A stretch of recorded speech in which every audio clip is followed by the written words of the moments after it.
Bismillahirrahmanirrahim. Assalamualaikum warahmatullahi wabarakatuh. Saya Salwani binti Abu Seman, merupakan pelajar PDPP COS Pendidikan Islam. InsyaAllah pada hari ini saya akan berkongsi mengenai isu-isu pentaksiran yang berkaitan dengan kualiti dan juga kredibiliti serta kaedah penyelesaiannya bagi subjek pentaksiran dalam pendidikan Islam sekolah rendah. Baiklah, terlebih dahulu saya akan berkongsi tentang pengenalan berkaitan dengan tajuk kita pada hari ini. Baiklah, pentaksiran merupakan satu elemen yang penting dalam sistem pendidikan yang digunakan untuk mengukur pencapaian dan juga perkembangan pelajar.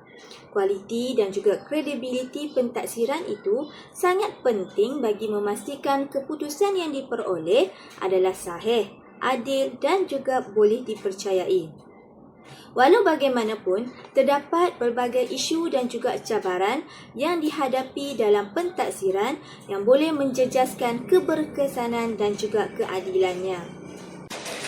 Baiklah, saya akan berkongsi 3 isu berkaitan dengan isu kualiti dan juga kredibiliti dalam pentaksiran.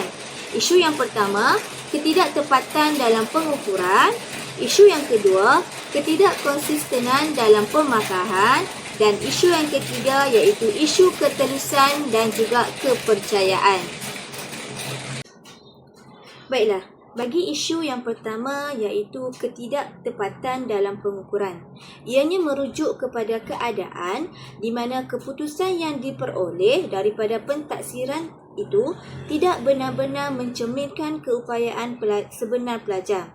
Hal ini boleh berlaku disebabkan oleh instrumen pentaksiran yang kurang valid dan relevan. Baik, apa pula yang dimaksudkan dengan kurang valid dan juga relevan?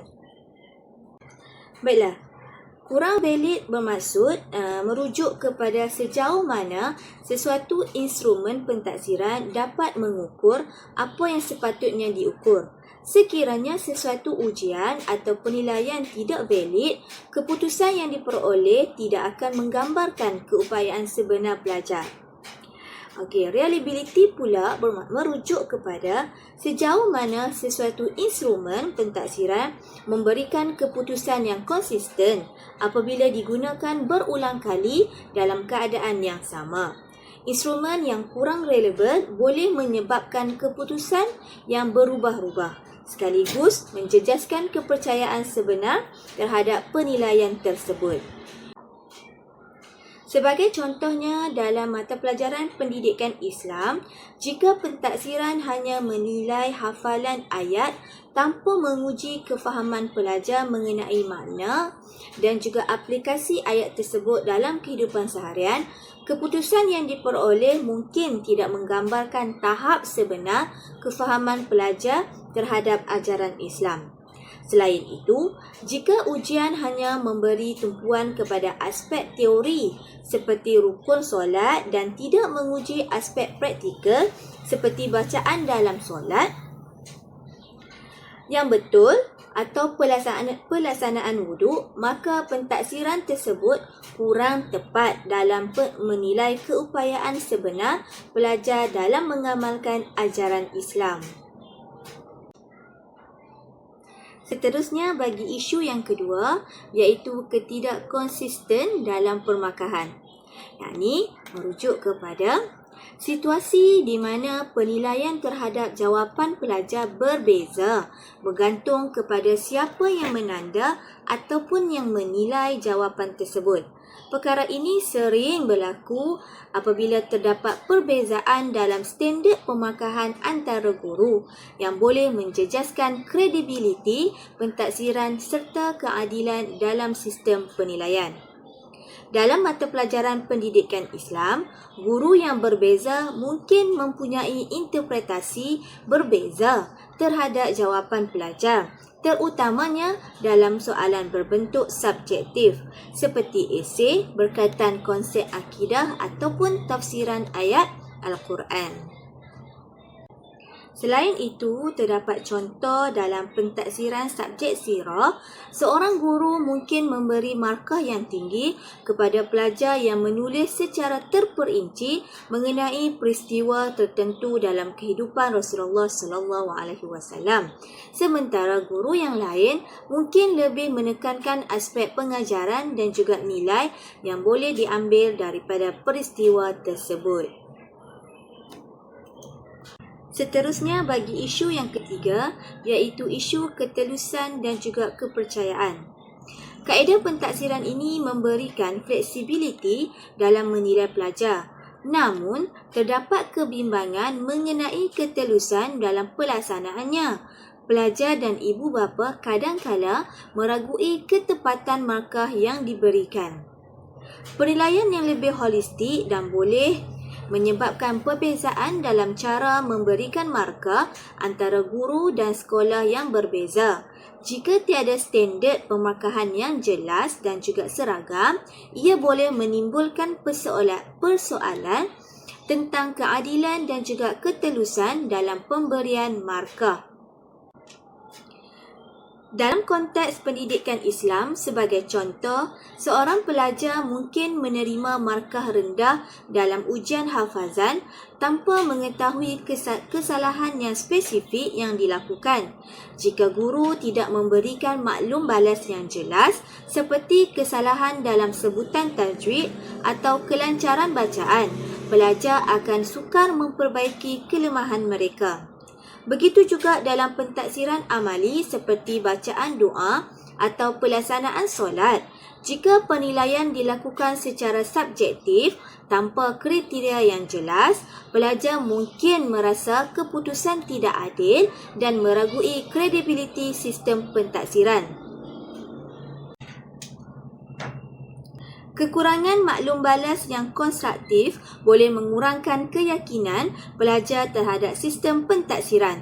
Contohnya, dalam ujian esei mengenai konsep akhlak dalam Islam, jika guru hanya memberikan markah tanpa ulasan tentang aspek yang perlu diperbaiki, pelajar mungkin tidak memahami bagaimana mereka boleh meningkatkan kualiti jawapan mereka.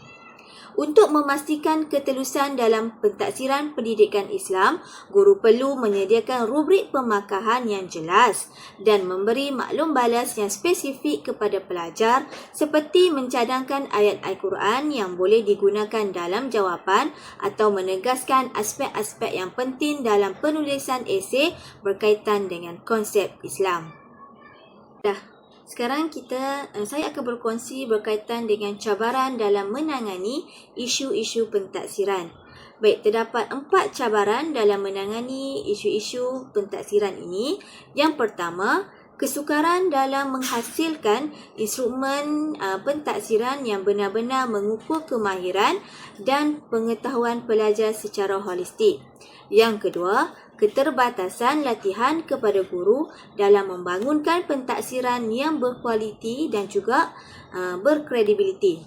Dan yang ketiga, kekangan masa dalam pelaksanaan pentaksiran alternatif yang lebih menyeluruh seperti pentaksiran berasaskan projek dan pentaksiran formatif. Dan yang keempat, perubahan dalam polisi pendidikan yang kerap boleh menyebabkan kesukaran dalam melaksanakan sistem pentaksiran yang konsisten. Pertama iaitu kesukaran dalam menghasilkan instrumen pentaksiran yang benar-benar mengukur kemahiran dan juga pengetahuan pelajar secara holistik. Dalam pendidikan Islam, pentaksiran sepatutnya menilai dari aspek kognitif, efektif dan juga psikomotor.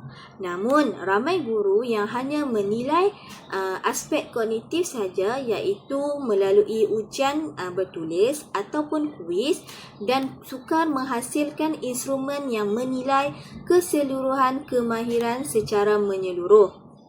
Contohnya, dalam topik tayamum bukan sahaja melibatkan kefahaman yakni dalil, sebab-sebab bertayamum, langkah-langkah untuk bertayamum, tetapi juga kemahiran melakukannya dan keikhlasan dalam mengamalkannya. Namun, guru mungkin hanya menguji dengan soalan objektif tanpa menilai kemampuan pelajar melalui tayamum secara praktikal atau menghayati kepentingannya. Mungkin guru tersebut mempunyai kekangan masa untuk melakukan amali ujian praktikal kepada pelajar. Baiklah, bagi cabaran yang kedua iaitu keterbatasan latihan kepada guru dalam membangunkan pentaksiran yang berkualiti dan juga berkredibiliti. Ramai guru pendidikan Islam masih kurang pendedahan kepada kaedah bagaimana membina item pentaksiran berbentuk autentik seperti rubrik akhlak, senarai sema amali ibadah ataupun jurnal refleksi. Latihan yang tidak mencukupi menyukarkan guru menghasilkan instrumen yang valid dan juga reliable. Contohnya, dalam tajuk adab terhadap ibu bapa, guru mungkin tidak tahu bagaimana untuk membina instrumen bagi menilai sejauh mana pelajar mengamalkan adab tersebut di rumah tanpa latihan membina rubrik atau soal borang penilaian pemerhatian. Pentaksiran hanya tertumpu kepada soalan teori semata-mata. Yang ketiga, kekangan masa dalam pelaksanaan pentaksiran alternatif yang lebih menyeluruh seperti pentaksiran berasaskan projek dan pentaksiran formatif. Aktiviti seperti projek berkumpulan, pembentangan kisah-kisah Nabi, lakonan adab harian dan praktikal ibadah memerlukan masa untuk perancangan, pelaksanaan, pemerhatian dan juga refleksi. Kekangan masa ini menjadikan guru terpaksa memilih kaedah pentaksiran yang lebih ringkas tetapi kurang menyeluruh. Contohnya, guru bercadang melaksanakan projek buku skrap amalan harian dalam Islam, di mana murid merekod aktiviti seperti bersedekah, memberi salam ataupun menjaga solat selama seminggu. Namun, kerana minggu itu padat dengan aktiviti sekolah, projek itu terpaksa dibatalkan dan digantikan dengan ujian bertulis sahaja. Dan yang terakhir, yang keempat, perubahan dalam pendidikan yang kerap boleh menyebabkan kesukaran dalam pelaksanaan sistem pentaksiran yang konsisten. Dalam pendidikan seperti PBD, pentaksiran bilik darjah sering berubah dari segi format, keperluan pelaporan dan juga kriteria pengukuran. Guru pendidikan Islam menghadapi kesukaran menyesuaikan diri dalam perubahan ini, terutamanya apabila tiada sokongan ataupun panduan yang jelas daripada pihak atasan. Sebagai contoh, sebelum ini guru menilai murid berdasarkan skor dan juga grade. Apabila PBD dilaksanakan, guru perlu menggunakan band penyataan standard, tetapi perubahan kerap dalam cara pelaporan menyebabkan guru keliru lalu menilai secara umum sahaja tanpa penilaian yang spesifik terhadap aspek seperti penghayatan ibadah ataupun akhlak yang mulia. Baiklah, seterusnya saya akan berkongsi berkaitan dengan cadangan langkah-langkah penyelesaian bagi menangani isu-isu pentaksiran berkaitan dengan kualiti dan juga kredibiliti dalam pentaksiran. Baik, langkah yang pertama, meningkatkan kualiti instrumen pentaksiran, yakni dengan menggunakan kaedah ujian yang pelbagai. Antara ujian yang kita boleh laksanakan, yang pertama, ujian objektif, ujian subjektif, pentaksiran formatif dan juga pentaksiran sumatif. Baik, pentaksiran yang berkesan perlu melibatkan kepelbagaian instrumen dan juga pendekatan agar dapat menilai semua aspek pembelajaran murid dari segi kognitif, efektif dan juga psikomotor. Dalam konteks pendidikan Islam, yang pertama, guru boleh menggunakan ujian objektif, yakni soalan berbentuk aneka pilihan, benar ataupun salah, ataupun padanan yang menilai pengetahuan asas agama. Sebagai contoh, soalan aneka pilihan tentang rukun solat, dalil nakli ataupun hukum-hukum tajwid.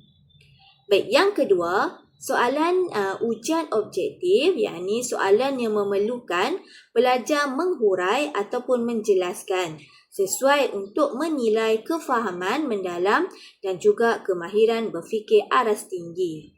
Sebagai contoh, pelajar diminta menghuraikan hikmah menutup aurat ataupun kesan yang buruk meninggalkan solat. Baik, bagi yang ketiga, pentaksiran formatif dilaksanakan secara berterusan semasa proses PDP untuk mengenal pasti kelemahan dan juga kekuatan murid. Ini boleh dilakukan melalui pemerhatian, soal jawab, refleksi dan tugasan yang diberikan.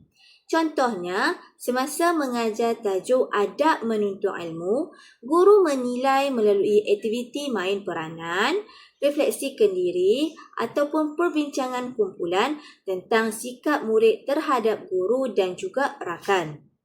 Dan yang terakhir, pentaksiran sumatif dilaksanakan pada akhir penggal ataupun sesi bertujuan untuk melihat pencapaian keseluruhan murid. Ia boleh dalam bentuk ujian bertulis, amali ataupun perbentangan. Contoh, ujian akhir tahun pendidikan Islam yang mengandungi bahagian objektif, subjektif dan juga komponen praktikal seperti bacaan surah lazim, pelakuan wuduk dan juga ataupun pelakuan dalam sembahyang. Baiklah, guru juga boleh melakukan analisis item, yakni merujuk kepada proses menilai kualiti soalan yang dibina, sama ada dari segi kesesuaian aras kesukaran, kebolehfahaman, kesahan dan juga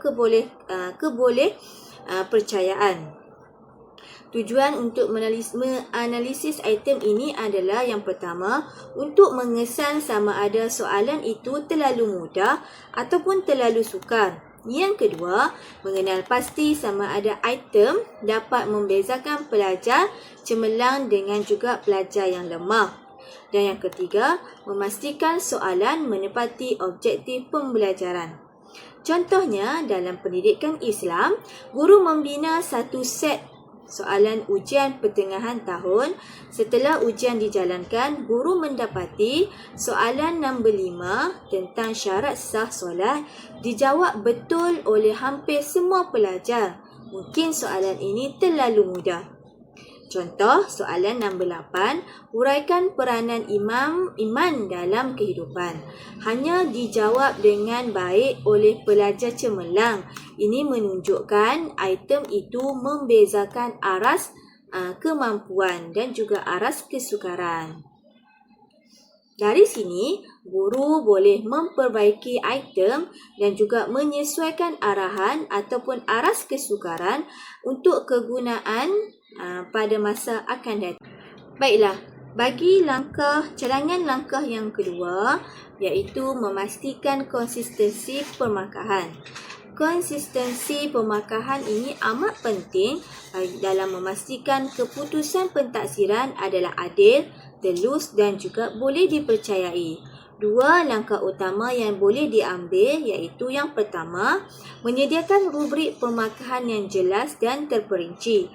Rubrik permakahan ialah alat penilaian yang mengandungi kriteria-kriteria khusus dan juga deskripsi tahap pencapaian untuk setiap kriteria tersebut. Rubrik dapat membantu guru memberikan markah secara objektif dan konsisten serta menjelaskan kepada murid apa yang diharapkan. Kelebihan rubrik ini yang pertama, mengelakkan penilaian secara subjektif, memberi panduan yang jelas kepada guru dan juga pelajar, dan yang ketiga, memudahkan proses semakan dan juga perbandingan prestasi. Baik, yang kedua, mengadakan moderasi permakahan. Moderasi pemakahan ialah proses makan bersama oleh beberapa orang guru terhadap skrip jawapan atau hasil kerja murid bagi memastikan ketekalan dan juga keadilan dalam pemakahan. Ia biasanya dilakukan sebelum markah akhir disahkan. Tujuan moderasi ini yang pertama, menyelaraskan tafsiran rubrik ataupun skema pemakahan antara guru, mengelakkan bias individu dalam pemberian markah, dan yang ketiga, memberi ruang refleksi dan juga penambahbaikan kepada guru. Baiklah, bagi langkah yang ketiga iaitu meningkatkan ketelusan dan juga kepercayaan dalam pentaksiran. Ketelusan dalam pentaksiran bermaksud guru menjalankan penilaian secara jelas, adil dan terbuka serta memaklumkan kepada pelajar dan ibu bapa tentang asas penilaian, pencapaian dan juga ruang penambahbaikan. Kepercayaan pula terhasil apabila pelajar dan ibu bapa yakin bahawa pentaksiran ini benar-benar mencerminkan usaha dan juga kemajuan pelajar. Terdapat beberapa langkah utama yang boleh diambil. Yang pertama, guru boleh memberi maklum balas yang konstruktif, bukan sekadar markah. Guru tidak sepatutnya hanya menulis markah di atas kertas ujian, tetapi perlu memberi maklum balas berbentuk cadangan yang membina supaya pelajar tahu bagaimana untuk memperbaiki kelemahan mereka. Ciri-ciri maklum balas yang baik, yang konstruktif adalah yang pertama, spesifik bukan umum. Yang kedua, fokus pada pencapaian dan juga usaha, bukan kelemahan semata-mata. Dan yang ketiga, sediakan cadangan untuk penambahbaikan. Baiklah, secara kesimpulannya, isu kualiti dan juga kredibiliti dalam pentaksiran merupakan cabaran utama dalam sistem pendidikan yang perlu diberi perhatian serius. Ketidaktepatan dalam pengukuran, ketidakkonsistenan dalam pemakahan serta isu ketelusan dan juga kepercayaan dalam pentaksiran boleh memberi kesan yang besar terhadap keadilan serta ketepatan penilaian pencapaian pelajar. Oleh itu, usaha untuk menangani isu ini memerlukan pendekatan yang holistik dan juga sistematik agar sistem pentaksiran menjadi lebih adil, sahih dan boleh dipercayai oleh semua pihak.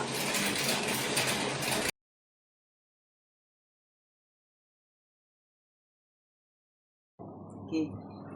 Salah satu isu yang selalu timbul adalah isu kualiti pentaksiran itu sendiri. Kerajaan dan KPM telah memberi garis panduan dalam pelaksanaan PBG di sekolah rendah. Namun ada juga isu-isu yang berbangkit berkenaan dengan kualiti murid di sekolah. Antaranya ialah cara pentaksiran guru di mana tidak mengikut garis panduan yang diberikan. Walaupun kita rasa lama dah PBT ini dijalankan, namun guru-guru harus refresh. Setiap tahun dia kena refresh bagaimana pelaksanaannya. Kemudian apabila diberi tahap penguasaan daripada 1 hingga 6, jadi ada guru juga takut untuk memberi tahap penguasaan 6 kepada murid-murid untuk semua subjek yang berada di sekolah rendah. Sebenarnya guru-guru boleh memberi TP 6 kepada murid-murid andai kata murid itu berhak dan layak berdasarkan garis panduan yang diberi. Dan juga cikgu-cikgu perlulah collect evidence untuk meyakinkan pihak atasan bahawa murid tersebut boleh mendapat TP 6. Dan juga kalau di sekolah rendah ni kita ada satu isu di mana murid-murid masih tidak lagi menguasai 3M, di mana kita seharusnya mencapai TP 3 untuk tahap penguasaan minimum, namun masih ada lagi murid-murid yang belum menguasai 3M yang kita tidak boleh bagilah TP 3. Namun cikgu-cikgu di sekolah rendah kami buat intervensi untuk push murid-murid ni untuk capai TP3. Okay, dari segi credibility guru dalam pelaksanaan PBD ini, saya tengoklah selama pengalaman saya berada di sekolah rendah, alhamdulillah cikgu-cikgu dapat melaksanakan PBD ini berdasarkan accountability mereka lah.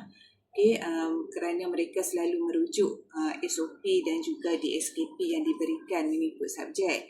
Okay, namun ada juga pada pandangan saya PBD ini dia melibatkan